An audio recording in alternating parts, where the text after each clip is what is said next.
I was always, called the other guy. And I didn't want that label anymore. I wanted to create my own identity. And for me, I always say some people take the elevator to get to the top. I had to take the stairs.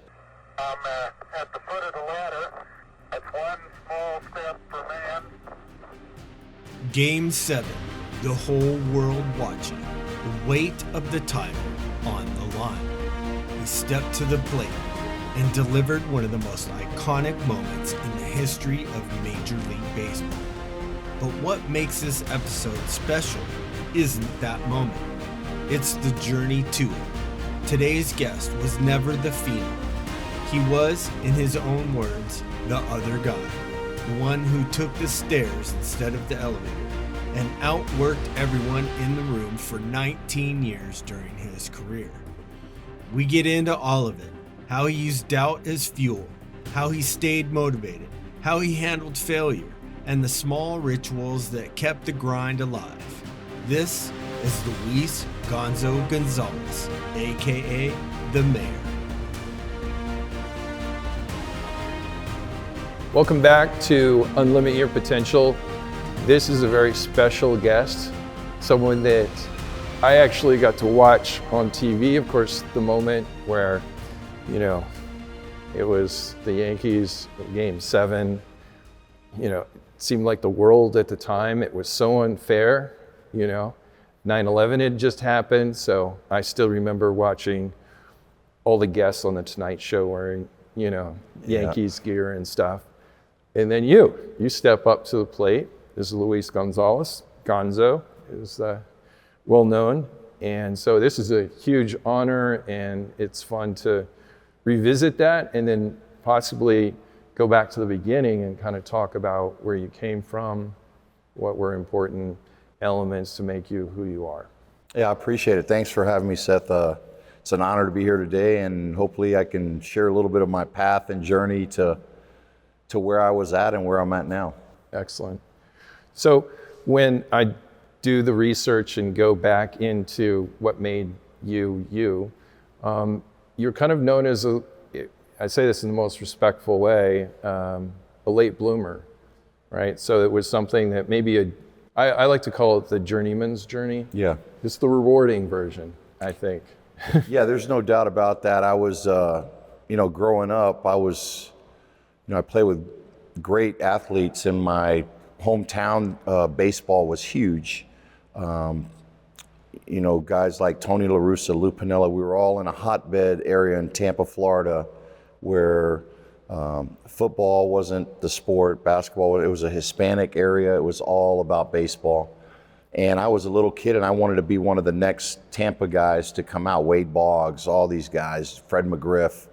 And, but I was always in the shadows of Tino Martinez, who was my little league, played little league together. We played high school together, and I was always the other guy. So I had to do something to kind of step out of my box to separate myself from everybody and kind of try to start my own path and journey, because I believed I could play. It was just a matter of I was always, called the other guy. And I didn't want that label anymore. I wanted to create my own identity. And for me, I always say some people take the elevator to get to the top. I had to take the stairs. So it took me a little bit longer of a path and a journey to learn who I am and how I function, and take a little bit of, all the other athletes and people that I was involved with and around and my teammates, and kind of pick a little bit of what I liked and what I didn't like to create my own identity. Yeah. Would you consider yourself a learner, someone that was studying the sport?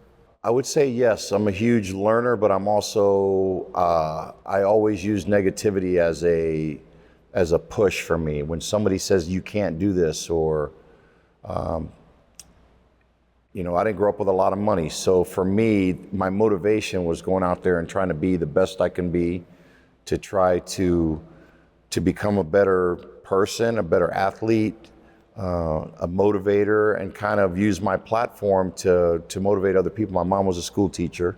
My dad was a baker. So, there wasn't a lot of money in the household. You grew up in a Hispanic family. You have your grandparents are living with you. I had a brother and a sister. My aunt was living there. I mean, we had a whole house full of people.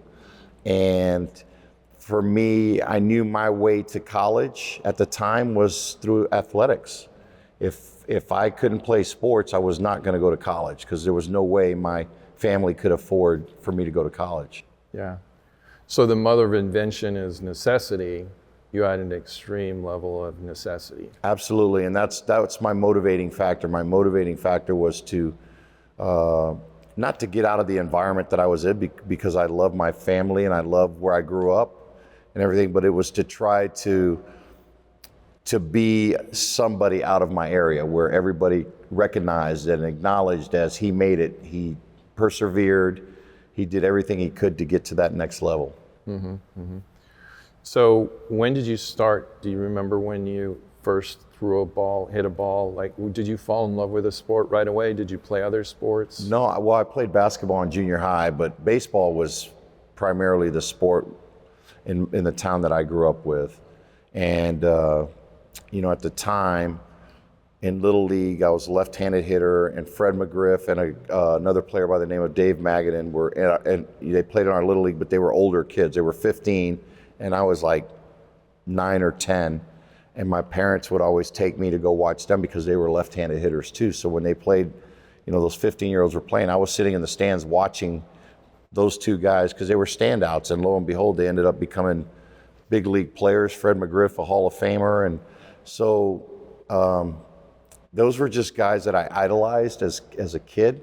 I also had an advantage because where I grew up in Tampa, spring training was there. And at the time, the Big Red Machine, Cincinnati Reds, were the team, and that was, Pete Rose was my favorite player. I liked the way he played the game. Charlie Hustle, just diving head first and doing all the little things. And at the time, that's the way I kind of tried to mold my game because I wasn't a big, hefty guy that hit home runs. I was the guy, kind of the setup guy for Tino in the lineup. I hit in front of him, he hit behind me, and I was the kind of the ant, and he was the bull. You kind of get on base and then the bulls drive you in. So that's kind of the way my process went. Excellent. So when did you get drafted? What age were you drafted? Yeah, out of high school, I was still too little. I wasn't ready. I went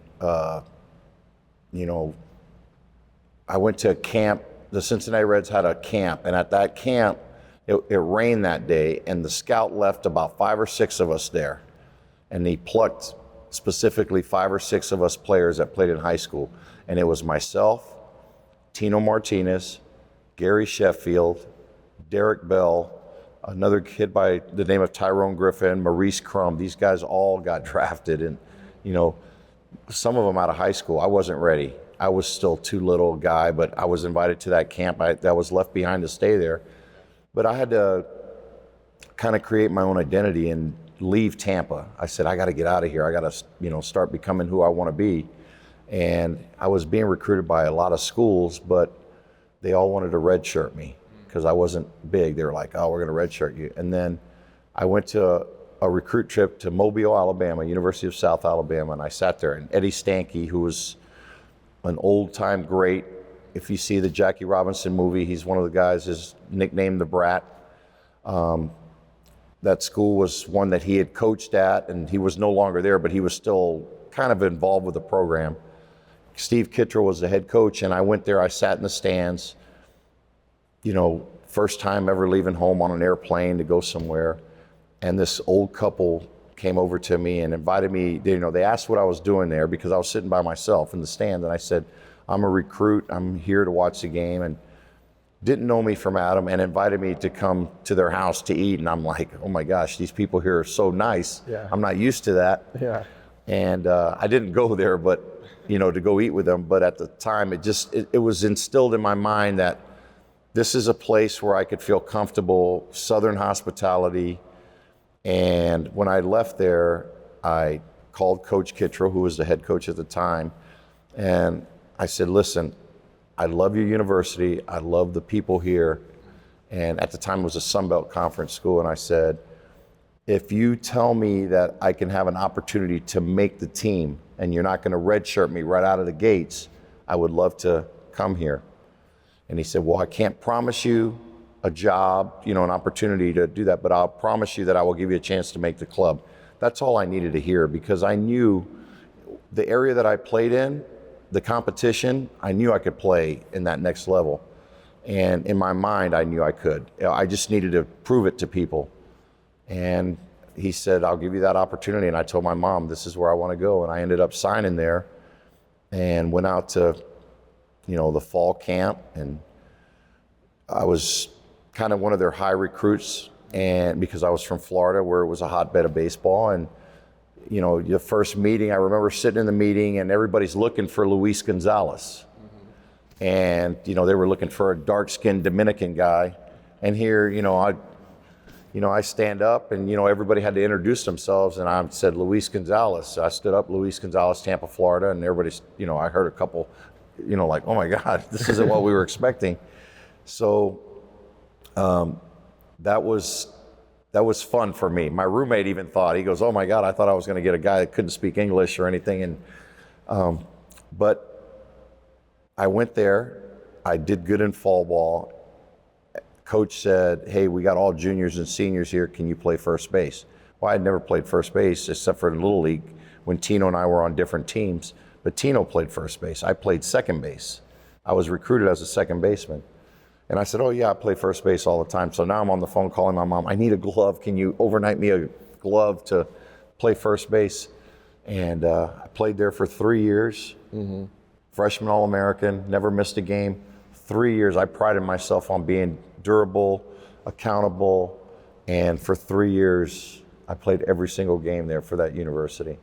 Wow. So it's so cool to go back now, have a batting cage named after me that I donated money to, and I love going back and talking to the players there and just seeing all those guys. For me, it's a story that I like to tell those guys because I was one of them, and I was that kid, going to Cincinnati Reds games, trying to get autographs and do that. And that was always instilled in my mind. If I ever make it to the big leagues, I want to be a guy that plays hard, but I want to be a people person. I was always mad at guys that say they want to be a professional athlete and do this and that, and then once they become that athlete, they change. And they don't talk to people, they shun people off, they forget who their friends are, they forget where they came from. I never wanted to be that person. I wanted to kind of set a different standard when I was playing. Yeah. So your family obviously is a big part of your, what makes you you. Did you grow up with any sort of faith? Was religion a part of the household, or was there anything? I try to make the connection a little bit of like the flow state, the zone, the moment, like allowing something bigger than you. Yeah, not really, not at first. I mean, when I met my wife, obviously, very Christian, but at first, no. I would go to church with my friends and stuff, but, my parents were working, Sundays for us were just a day of just being home because we were at the ballpark all week as little kids. Yeah. Monday through Saturday, if I wasn't playing, I was at the Little League park. That was the thing for all the Hispanic and Latin kids to do, just go to the ballpark every day. And if you weren't playing, you were playing wiffle ball on a backfield or doing something productive and playing around out there. And when you use the word playing around, it was play, like it was fun. Oh yeah, no doubt, no doubt. I grew up playing cork ball and wiffle ball and, stick ball out in the street where the wire goes across your street, and if you hit one over the wire, it's considered a home run.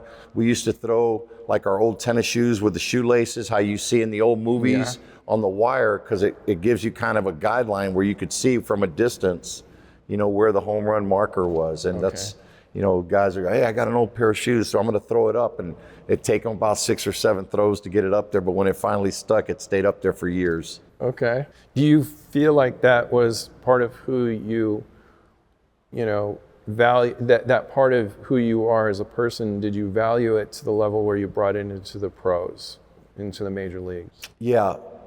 A tradition for Latins is like on weekends, there was a, Cuban bread and coffee, and all these old men sit around a table, they play dominoes and they read the newspaper at the time. And I used to go in there with my mom or my dad or my grandmother or aunt, whoever it was, that we would go get coffee and dunk the bread, because my dad was a baker, the Cuban bread, and eat, it was called café con leche, coffee with milk in it and a ton of sugar. Yeah. And the bread was the Cuban bread, the long loaf, and we would dunk it in there and eat it. And I would go in there, and these old men would all sit around, and all they would talk about was baseball, and they're guys. They didn't care about teams. They didn't care if you played for Boston or the Diamondbacks or the Yankees or the Royals, whoever it was. They cared about their guys, their hometown guys. And I would always go in there, and that's the only thing that was instilled in my mind. Is I always told my parents, when I walk out, I go, I'm going to be one of those guys they talk about. I'm going to be one of those guys that they talk about one day. And my parents always knew that I had the motivation. They were like, yeah. But in my mind and in my heart, I believed I was going to be that guy. And, all the years later, then I get drafted and then go to spring training, which I was with the Houston Astros, and they spring trained in Orlando. And the Cuban people were very prideful of their hometown guys. They would come out to see me play when I finally got to the big leagues in the spring training game, and they'd call me like over the fence, like I was at Little League, and they want me to come over, and I go, I can't come over. If I come over and talk to you, I'm going to be sitting with you soon enough. I have a job to do. And I think that was the hardest part for me, because I love these people, and I know how they cheer for you, and they, every at bat, every pitch and everything, they live and die with what you do, because they're in that hometown, but they still feel like they're a part of you, and they are. They're part of your process of growing up. So for me, it was always fun to go back in, years later as a big leaguer or retired, to go in there and take a camera crew in there after, and then sit around and talk. Those guys will sit around from 6:30 in the morning, and you'll leave and go do your errands and come back at 5, and they're still telling the same lies and same stories in there. It's just different names that they use in there. So it's a lot of fun to be around those guys. And they're all old guys. They smoke cigars, and they sit around, like I said, playing dominoes, reading the paper, and just chatting, talking about life. Absolutely. But the real vision for you was being one of those guys, and maybe even hearing them say your name out loud. Yeah, I think yes. For me, that was my motivation. I never had fear of failure, because in baseball you're going to fail 7 times out of 10. You're considered a superstar. For me, it was more a fear of letting people down. Oh. So I didn't want to let my family down. You represent. You play for the name on the front, whatever team you're playing for, but you're representing your family, with your name on the back. And I tried not to lose perspective of that, because I never wanted to let my mom or my dad or my grandparents or my hometown down. Sure. I always tried to make them proud. And if I could always get a line in there and say, oh, my hometown, I wanted them to be so proud of me, of everything that I did, that when I went home, they were like, oh, this is one of our guys. Yeah. And that was my motivating factor. It wasn't 3-2 pitch. I was afraid of striking out. It was, I got to do this because I want them to, I want them to know that I'm playing with them on my mind, and they're part of me. So I felt like those guys that were sitting there, I was representing all of them. Yeah. So the question about faith is that it may not have been a classic religion, but it would be family. No doubt, yeah. Family was first. It's not about you, it's representing something bigger than you. Yes, absolutely. Family was first for me. It was always, I had a younger brother and sister. I always tried to look out for them. When I left for college, that was the most devastating thing for me. My parents had gotten divorced, and I felt like I was the father figure in the house.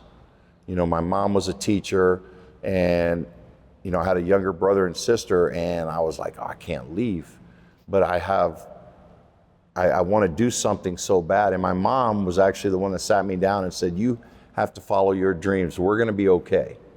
So because, everybody wanted me to stay home. I was a, hometown kid. They were like, oh, he's going to play for University of South Florida or Florida Gators or Florida State or University of Tampa, stay in the hometown. And I chose not to. I chose that I need to get away, and then eventually I'll come back home. And everybody thought I was crazy when I did it. Everybody my friends, family, people were talking about this guy's not going to make it. Why would he leave? And in my heart and in my mind, I felt like it was the right. I talked to my mom, and I felt like that was the right decision at the right time. And I'm so thankful that the journey that I took. It's, people can't believe it sometimes. They're like, oh my God, I can't believe you went to that school and you ended up, and I played just as long as Tino did.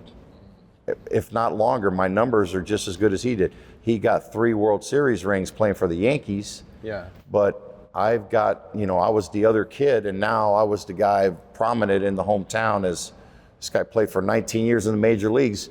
When he was in Little League, we didn't know if he was going to play for a year or two. Mm-hmm. So I kind of persevered and proved a lot of people wrong that, they were like, oh, he's going to, he's got a chance to make it, but we don't know how long he's going to play. Yeah. And then I end up playing for 19 years, and it's a proud moment for me and my family knowing that I worked my tail off to get there. Nothing was handed to me. Nothing. I didn't get the, hey, you came from a good hometown and your parents are divorced, we're going to give you an opportunity. No, I had to go out there and kind of earn what I got. Yeah. The season's really long, a lot of games. What motivated you? Did you have short-term, mid-term, long-term goals? Did you just have a simple vision of, I got to get to the major leagues? Like what kept you moving forward? I'm sure there's a lot of different things. I wanted to, it was kind of like, if I make it, I'll be able to take care of my family a little bit. Yeah. My grandparents, my mom, and I wanted to create an opportunity or make an opportunity to where it's an event that they've never been a part of. Mm-hmm. We've always seen it on TV, and now if I can make it, they're going to get a chance to come see me and be in a big league uniform and can't believe you're on television and things like that. For me, that was my motivation. My motivation was my family.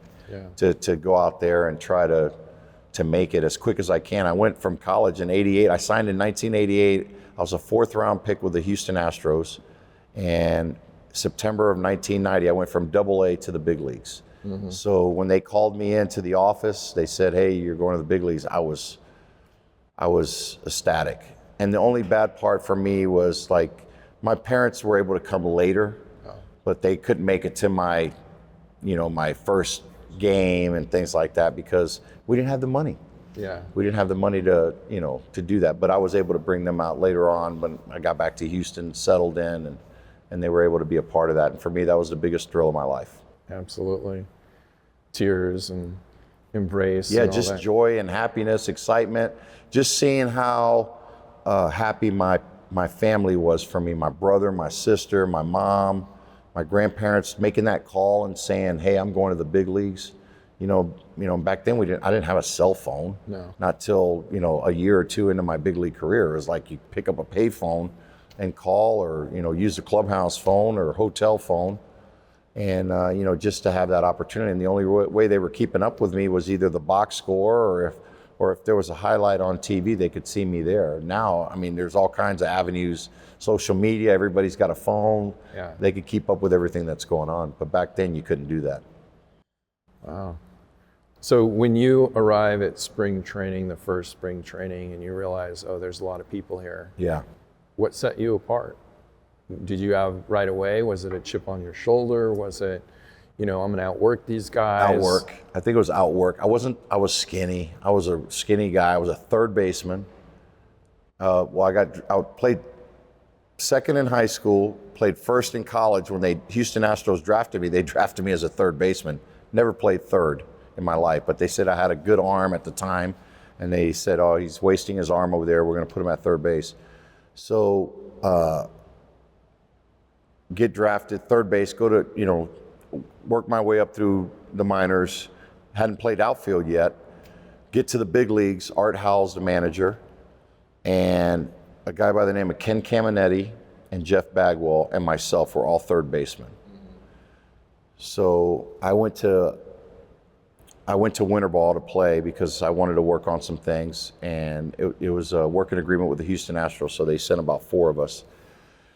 And when I got to camp, they said, hey, listen, we're going to try to move you to the outfield. You're tall, you're a skinny guy. Jeff Bagwell's a little short and squattier, and Ken Caminetti was the best third baseman at the time. He was one of the best in the league. I said, no problem. I'll do whatever I got to do. I want to stay here.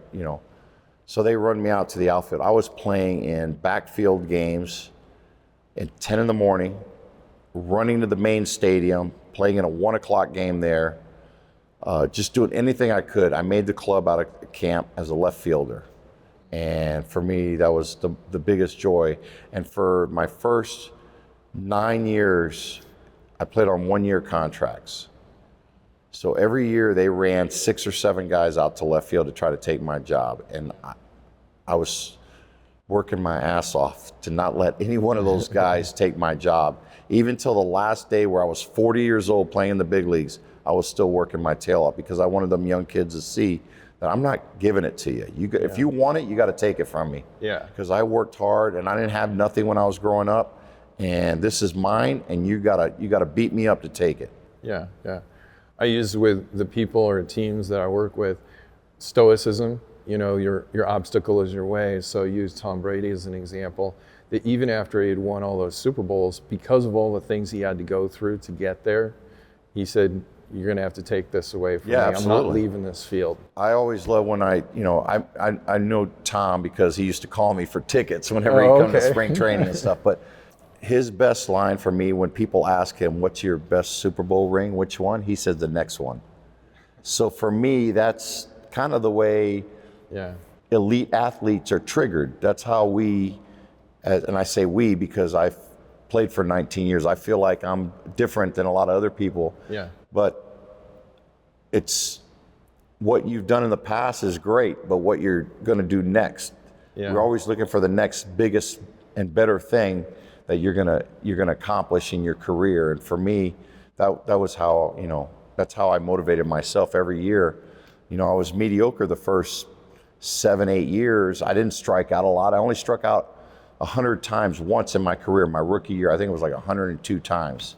And now everybody's striking out 100 by the All-Star break. So there was things that prided me that I used to take pride in. I put the ball in play, got to make things happen. That's the way I was triggered, and that was my mentality when I played. Now it's a lot different. You could strike out 3 times, you hit a 2-run homer, you had a great day, everybody pats you on the back, great job. Well, I don't look at it that way. I feel like the other 3 times you let the guys down, so even when I had my good days and stuff, I never tried to be bigger than the game or put myself above everybody else. I treated the door guy, the parking lot attendant, the person cooking our food the same way I would Randy Johnson or Kurt Schilling or any one of our guys that were in the locker room, because I knew this game is going to end for me eventually. Mm-hmm.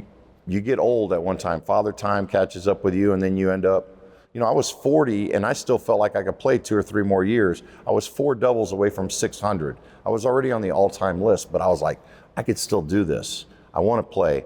I even offered to go to AAA. I never played AAA. I offered to go to AAA to play, and I told them, I said, if I stink, send me home. But I want to have an opportunity to come back and play. And they go, oh, no, you're too old, whatever. And then that's when I ended up retiring. But I still always use that. And I tell young kids now, that play sports, when I go talk to our minor league guys, I said, the impact you make is not what you do on the field, it's what you do off the field. Like you're going to be able to use your platform if you're a good enough player or you've done enough positive things in the game to help other people. The records that you have are going to be broken. There's going to be bigger and better and stronger guys that come in there and they're going to do elite things. We're all going to become old. People aren't going to recognize you anymore. They're going to know your name, but they're not going to know who you are. It happens to me all the time. They're like, oh, you're him, when they hear your name, but they don't recognize me. I don't have the goatee anymore. Yeah. I'm losing my hair. You're not the same person you used to be. But for me, it's more of use your platform, use it to help people. Mm-hmm. It's not always about money. Yeah. You don't have to do it with money. Just do it with time. Spend time. Talk to younger kids. Let them know how difficult it was for you, because now they think it's so easy. they just show up and they're going to be okay and everything. It's not like that. You got to work. You got to work at it, because as hard as you're working, there's somebody behind you working twice as hard, and eventually it'll catch up to you. I can't tell you how many times so many first rounders and second rounders, great athletes, they come into camp, and 3 years later, they're not playing anymore because they didn't work at their craft. They thought, okay, I'm a good player. I'm just going to throw my equipment out there on the field and it's going to happen. It doesn't happen like that. Yeah. You have to work at what you do. And if you want to be the best, you have to work at it. And when people doubt you or tell you can't do it, to me, that was a motivating factor. I can't tell you how many times somebody says, well, he can't get runners over, he can't do this, or he's not big enough.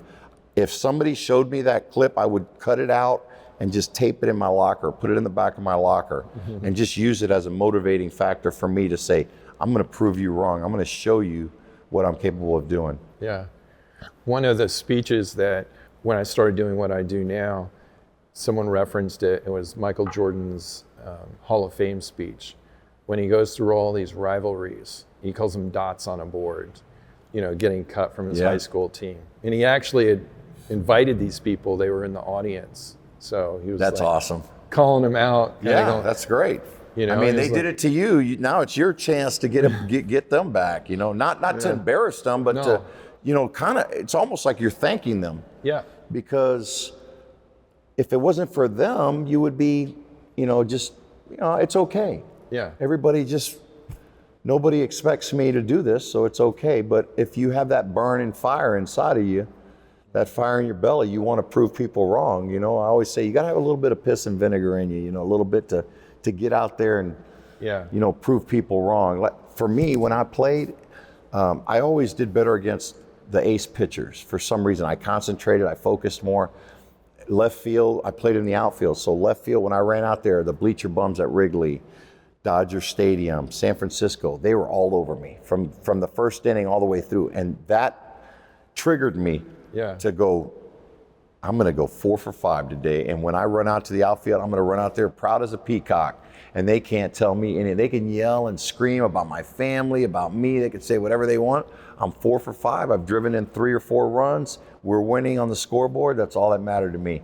And then, that's how you earn the respect of people. Yeah, yeah. I'm not turned around like yelling at them back or anything like that. You just kind of, okay, all right, thank you. And then somebody in the stands is going to say, you know what, you pissed that guy off, and now he's going off on our team for this 3-game series. And, they're the ones that are going to be mad at their friends for yelling at me. Exactly.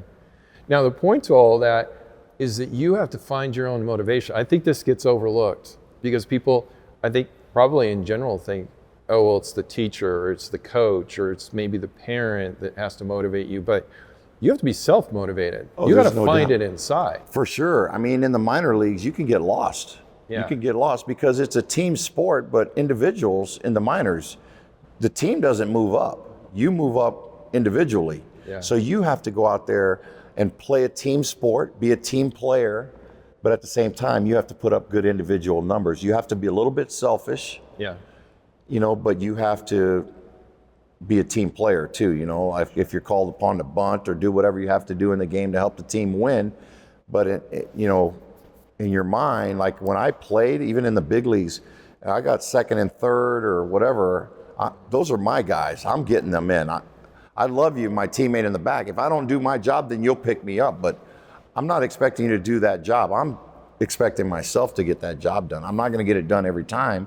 And then that's when, if I pop out or roll over or whatever, I don't get the run in, then you count on your teammate to pick you up. But you have to play a little bit selfish. If not, you're not going to be around the game for a long time. But whatever sport it is, it's going to eat you up.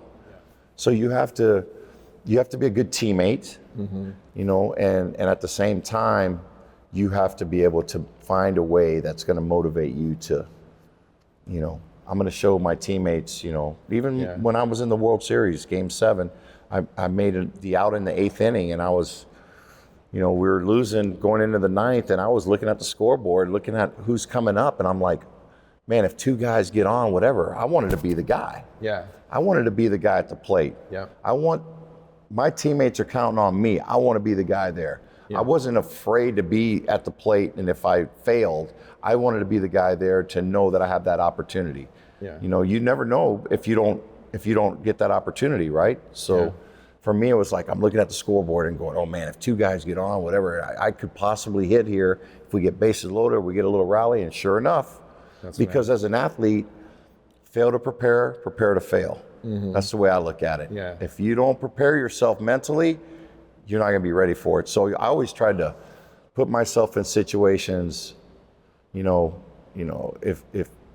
two guys are on, I'm in the dugout, just putting it on, and if I get to face this guy, what am I going to do? I got to have a game plan. Exactly. Yeah. So I don't want to walk up there and say, oh, you know what? I haven't thought about it. What am I going to do? You think about it, just like a position player, a quarterback, whatever. You visualize and you try to say, okay, if like in the outfield, I got a man on first. If the ball's hit this way, this is what I want to do. If it's hit that way, and then you adapt, because sometimes your natural instincts take over. But you got to have some kind of plan in your mind of what you want to do.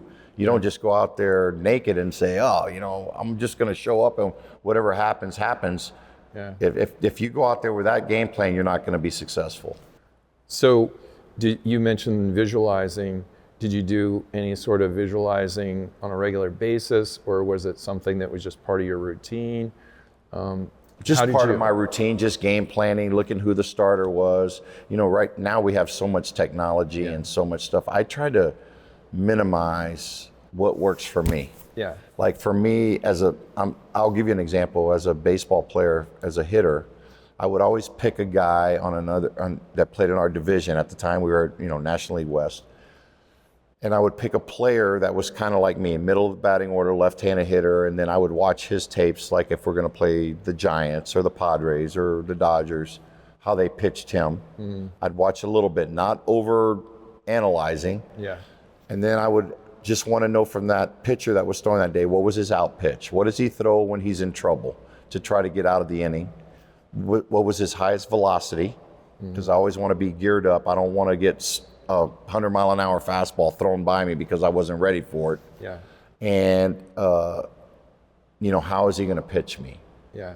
So I tried to keep it simple. Like, we have all these scouting reports and everything. He's going to do this on this count, this. I didn't want all that, because the simpler I got, when you're going good, you don't think about anything. Yeah. Yeah. And I always ask young kids, hey, when you're at the plate, what are you thinking about? Well, if my foot's down and all that, I said, but when you're playing and you're going good and you're on a hitting streak or whatever, what do you think about? I don't know. I really don't. Well, you don't, because you just go up there, you see the ball and you hit it. See the ball, hit ball. When you're going bad, you're like, oh my God, is my foot getting down? Where are my hands at? What am I doing? Am I seeing the ball? Am I, and then the best advice I ever got in hitting was not from a hitting coach, it was from our trainer. Okay. Because after one at-bat, I was in the dugout and I was going, it's kind of like trying to visualize, and I was doing my step and doing this. And you see guys do it sometimes in the outfield. You're like, man, that guy's crazy. Why is he doing, pretending like he's hitting? He told me, stay stupid.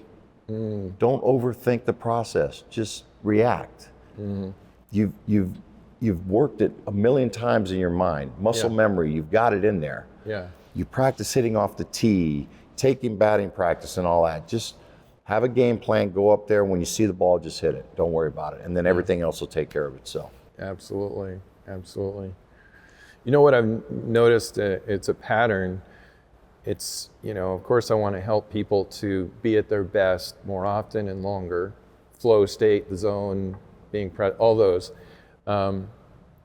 What's been interesting is it's the opposite.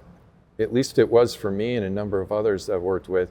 You did the NASCAR race, so I worked with Juan Pablo Montoya and his son Sebastian, and Juan Pablo won at NASCAR, and he also won at Monaco, in F1. And I was talking to him about it, because his son was sick in Bahrain when we were getting ready for a test. And I was telling him, I'm like, Juan Pablo, my best race was when I was sick. Like, I should have been in the hospital, but they weren't going to reschedule the race, so I had to go, and it was my best, not just my best of my career. He goes, oh man, that's when I effing won Monaco. I was sick as a dog, and I was just sitting in the car, just miserable, just want to get it over with. And my wife walked over and said, I think you're going to win the race. So and then also on the PGA Tour, they have a phrase, beware of the sick or injured player, because they could play out of their mind because they're so distracted with that discomfort that they won't be thinking about it. Yeah, they're not overanalyzing it, or Yeah. So how did that play into, I mean, it might just be exactly what you said earlier, playing, be stupid or however you want to say it. Yeah. But how, when you were taking batting practice and it was off, how did those games end up? Do you remember? Actually, probably your better games. It happens all the time with pitching. The guys go, oh, I had a terrible bullpen, and you end up throwing a one-er hitter or no-hitter or whatever. Yeah. It's the same way. You're right. I mean, there's other things that are going on, and you kind of tone yourself out of everything and just kind of relax. Or for me, I always say the bigger the moment, the more you have to breathe to calm yourself down. If I would have been up there in Game 7 with the, game on the line, the World Series, and just, for me, I was walking up to the plate thinking about all the journey that got me to that point, because you dream about being in that situation. I mean, I'm a sports fan, and you talk about winning NASCAR or, making the putt to win the Masters, or, hockey, or, shooting the game-winning goal, or, anything, basketball, football, anything. You dream about being in those spots. Yeah. And for me, it was no different. I dreamed about that situation as a little kid. Yeah. You always play in your backyard. Game 7 of the World Series, bottom of the ninth. And then I was like, holy cow, this is me. Yeah. I'm 30 plus years old, and I'm walking up to the plate now in this situation that I dreamed about when I was 7, 8, 9, 10 years old. Yep. And that walking from the on-deck circle to the plate, Joe Torre went out to talk to Mariano Rivera, but in my mind, I knew I knew the task that was at hand, but in my mind, I was thinking about the journey that got me there. My parents, all my coaches, the driving to practices, just all the little things that helped me get to there, all the people.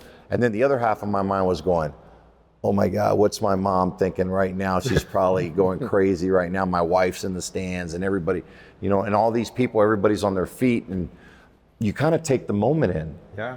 You're not going to get this, Yeah.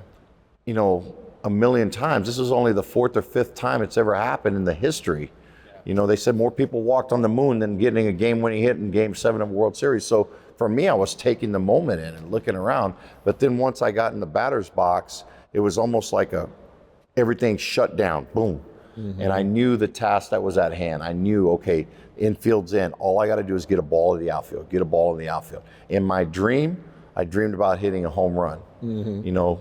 In reality, all I was trying to do was do whatever I can to win this game. Yeah. And for me, it was just enough over Jeter's head to drop that ball in the left center field to win the World Series. And you play around as a little kid, you don't know how you're going to react as an adult, because you don't really stand in front of your mirror at 20-something years old, 30 years old going, oh, this is what I'm going to do if I win. You sit on your couch and you watch sporting events and you go, that's super cool. I wonder what that feels like. I was able to do that, and I wish as an athlete that you could bottle that up and give that to other people to feel what I felt in that moment and what I felt after that moment. Yeah. To show people that I was no different than anybody else. I just worked. I worked at it. I was not a superstar athlete as a young kid. I was just a kid that grinded it out. I was a grinder. Yeah. I had to work at my craft. I was not a guy where I stood out on the field not because of my build or anything like that. I was a little skinny guy. I had to prove people. In college, in batting practice, I asked my coach, can I hit with a wooden bat? So I hit with a wood bat in college because my build did not show what I felt like I was capable of doing. Because with an aluminum bat, they all go, oh, the ball goes further with an aluminum bat. Well, I hit with a wood bat in batting practice because I wanted the scouts that were sitting in the stands to see, hey, this guy's got a little bit of pop. He can hit. Yeah. And the ball jumps off the wood bat, not just the aluminum bat. Yeah. That's amazing, because you're actually, I think I don't know if it's lost, but we hear the end result because that's the super sexy part that sells advertising. But the part of the process that I think is so interesting is that in the back of your mind, you are thinking about the scouts. Like, you are creating your career before that opportunity. You're, in charge of, if you will, your destiny. Oh, no doubt. Even when I was playing, I was thinking about, when I was in the big leagues, I was thinking about my post-career. Yeah. Because, treat people the way you want to be treated. Yeah. That's my household was always like that. My mom, my grandmother, they always instilled that to us. You know, we don't have money, but we're still going to help people. We're going to do whatever we can. And that's always been instilled in my mind. Even my kids now, the same way. When I was in the big leagues, we would go on, you know, we'd have Thanksgiving or whatever, but then we'd go to the shelters and we'd serve. My kids were little, and there's homeless people in there. My kids were like 5, 6 years old with a pitcher of lemonade and tea, and they were scared to death. But we were like, this is what you have to do. You have to give back. And I feel like we brought our kids up the right way. They're great kids. I had triplets. Oh, wow. They're 27 now, but they know how important it is. There was not like, you know, oh, we got a nice house, nice cars. No, we have to work for what we get. So, and, you know, I always tell people, you come to my house, I don't have 42 cars, whatever. You come to my house, we have dishes and all that stuff. I use paper plates, paper cups. I don't want to be the fancy guy. My house was like a big playhouse. My kids, I wanted all their friends to want to come to our house. I have arcade games, you know, we could play billiards, we could do whatever we want to do. It's not like, oh, you got to take your shoes off and China's here and this is expensive furniture. My house, you come in with my kids and my friends and everybody knows that it's just an open house. Yeah. We're just laid back. We're not any different than anybody else. The only difference is I got to do something that millions of people wanted to do, and I never forgot that. Yeah. I never lost the focus of every time I put on a uniform, I knew that there's people out there that wanted to be where I was at. So that's why I always appreciated what I did. I didn't go out there and like, yeah, whatever, no time for you. Yeah. Even like if you don't have time, just turn, wave, smile. It makes a huge difference on somebody's life. You know, you never know what people are going through, man. Sports is a good way of bringing people together, healing people, making them forget their problems. They pay money to come see you play. Yeah. So that's why I get upset now at some of the athletes. They take days off. They don't want to play. I wanted to play every day. Yeah. When I was hurt, I needed Tommy John surgery. I wanted to play. Yeah. Because even if they weren't coming to see me, in my mind, I used that focus and that edge as they're coming to see me play. And there might be a handful of them that said, hey, we want to come see Luis Gonzalez play. But I used it as these 40,000 people paid to see me play. Yeah. What am I going to do today to when they walk out of that stadium say, that guy is a hell of a player, or he did something really good to help his team win today. That's the kind of things that I used. Yeah, yeah. I've heard Michael Jordan and Kobe talk about there's someone in the rafters up in the nosebleeds, and this is the only game they'll get to see in my entire career. Yeah. That was always on their mind. That's why they didn't phone it in. They didn't take a day off.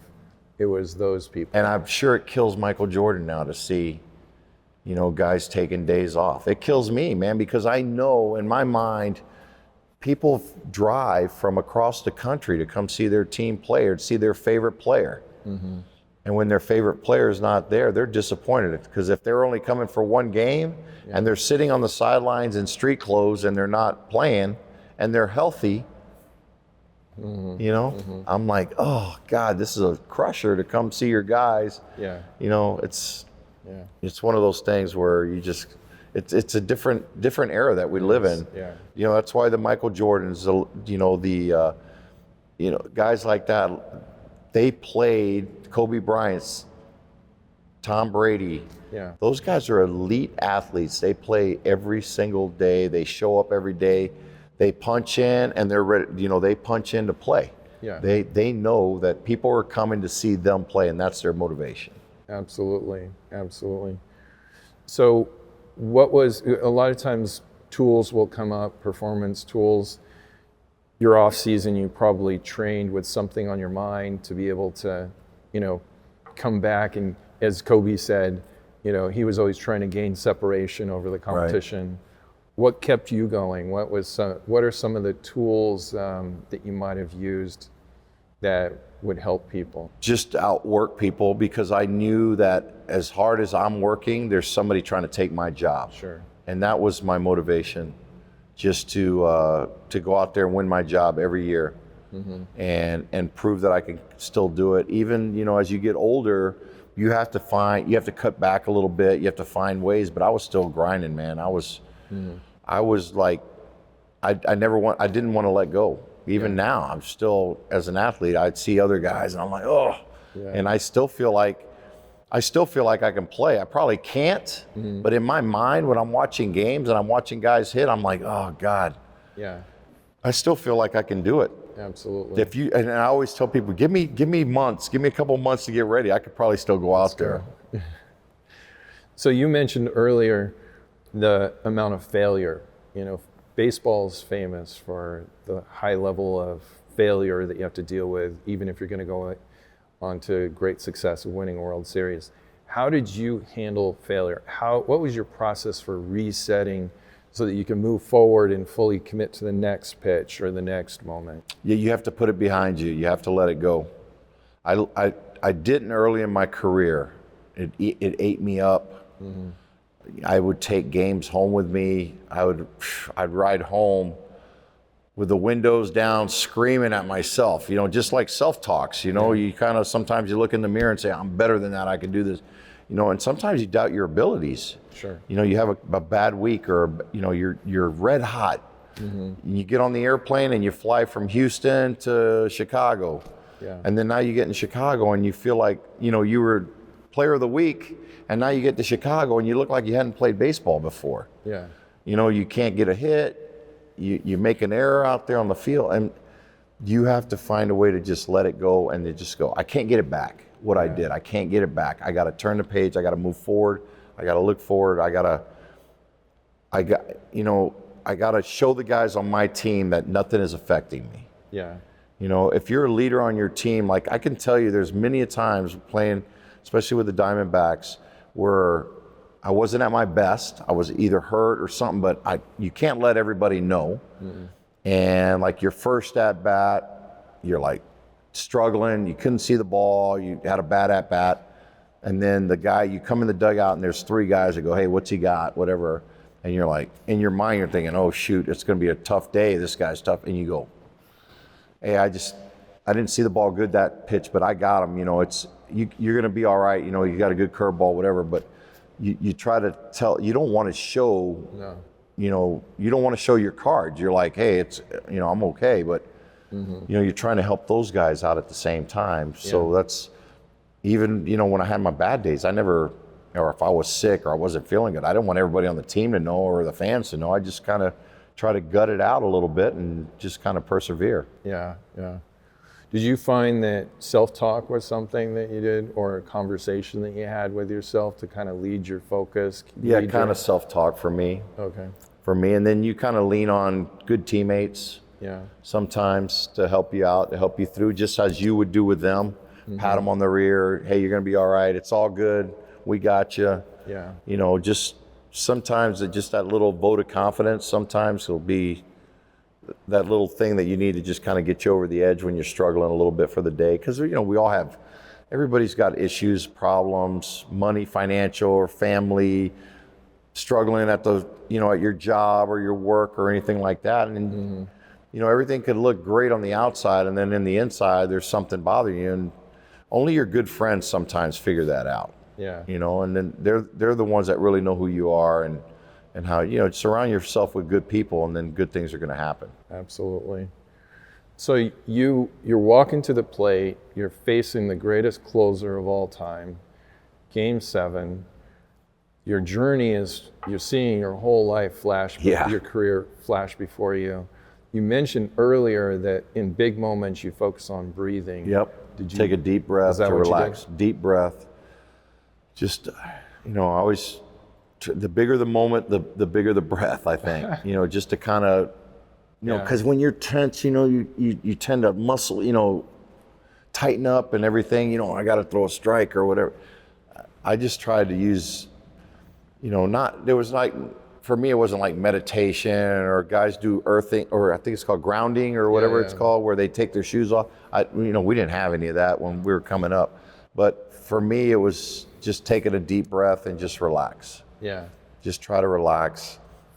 You see guys now, where they'll grip the bat, they'll close their eyes and just kind of visual and then take a deep breath or whatever it takes to motivate you, to get you in the right frame of mind of what task at hand that you have coming up.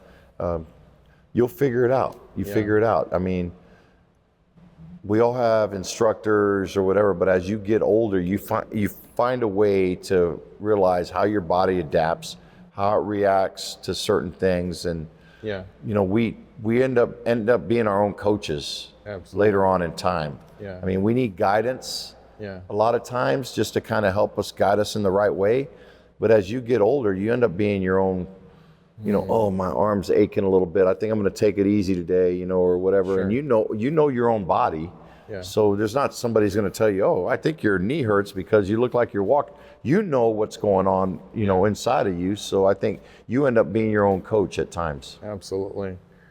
And you mentioned that you would take a clip and you'd put it back, in the back of your locker as a motivation. That's kind of being your own coach, your own motivator.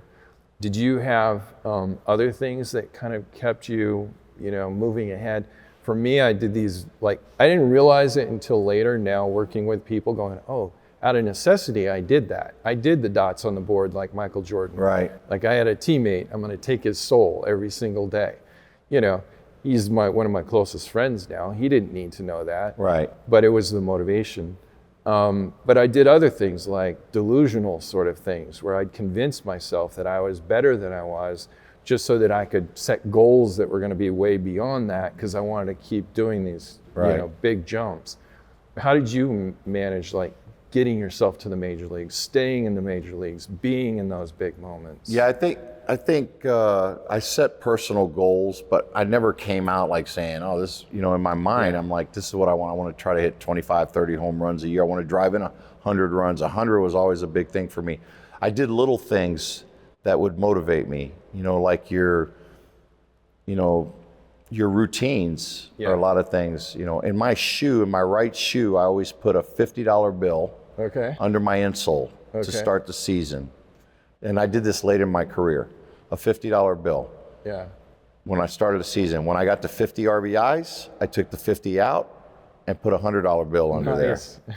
So, because just the little things. That's gold. Just little things that triggers you, right? Yeah.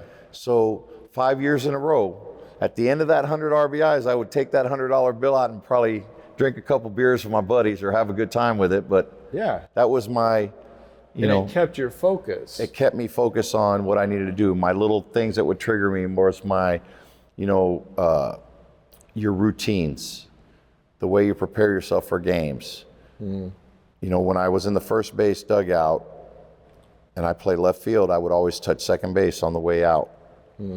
Just little things that just kept you going during the game. Keep you present. And then triplets, 3 pieces of gum in my back pocket, in my right pocket.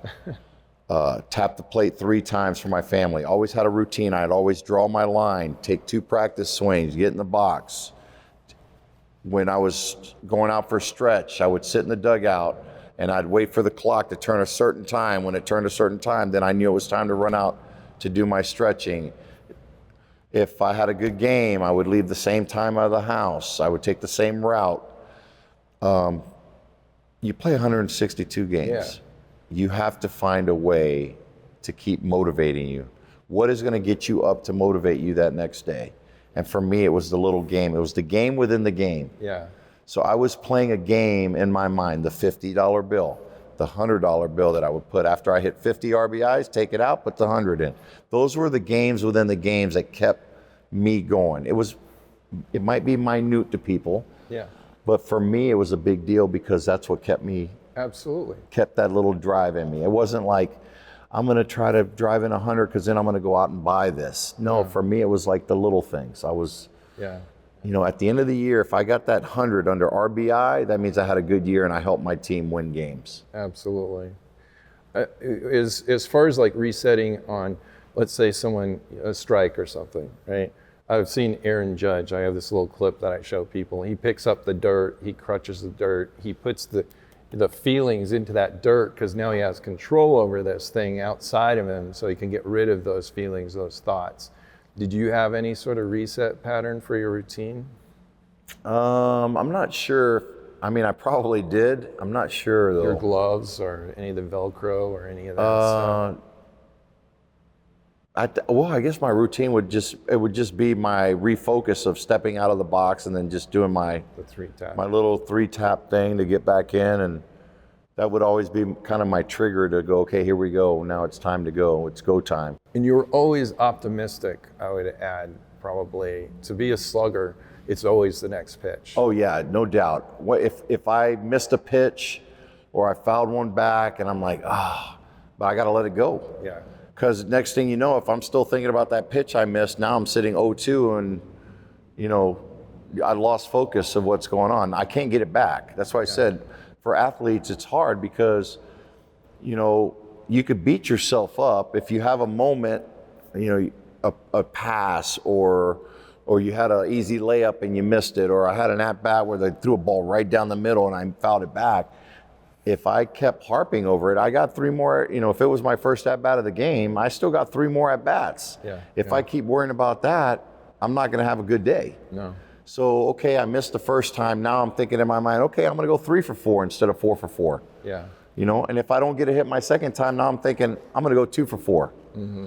Or I'm going to get a walk. I'm going to do something to help my team win the game. So I can't take back what happened. So I'm not going to go back and go, oh man. That's what happens sometimes to athletes is, you start the year bad or you get in a slump.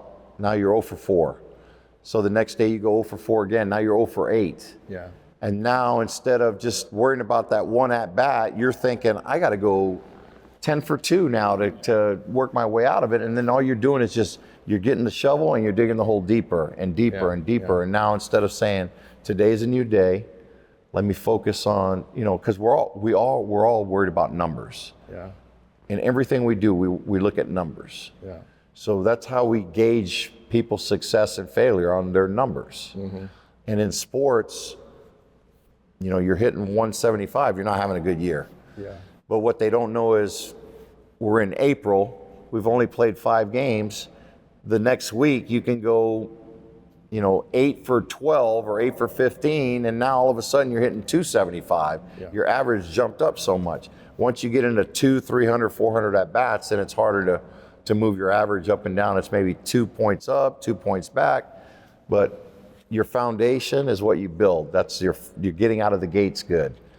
If you get out of the gates slow, now you gotta find a way to have a good month or something like that to get you right back on track. But everything is gauged on numbers, and I think that's what we get caught up in the numbers a lot of times. Sure. For me, I always when I look at players, I like to look at, okay, he's a good player.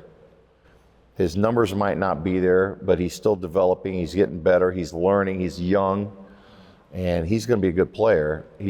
Right now, he's still learning the process. Yeah. For a lot of these young guys, first time leaving home, you got to look at a lot of different intangibles for young players. First time leaving home, maybe, newlywed, or, playing first time in the big leagues, staying in a 5-star hotel and traveling on a plane. They've never, they don't know. They need a veteran. They need somebody to help guide them and help them along.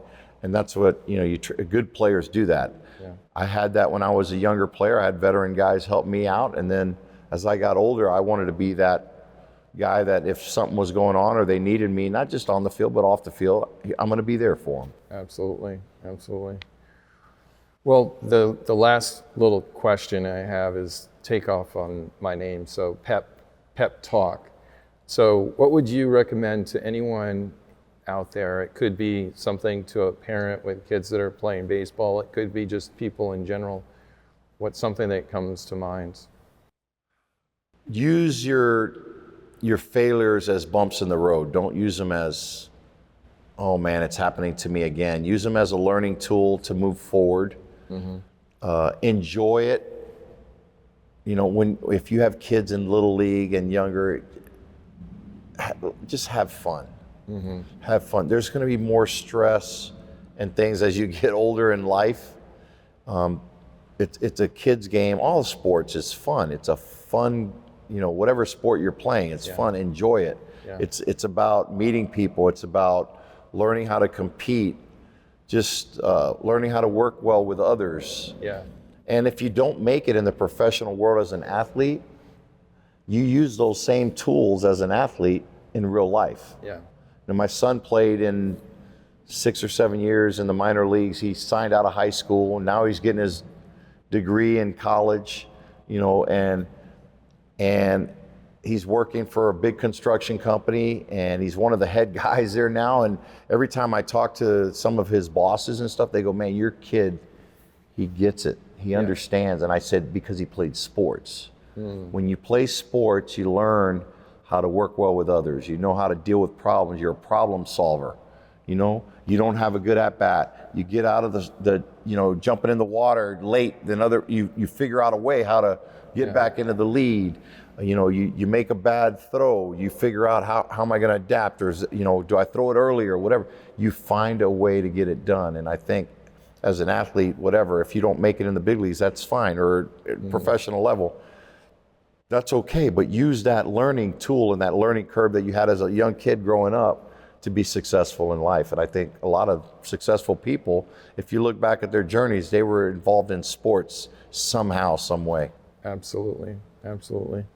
Well, this is beyond a pleasure to have you. You've been so generous.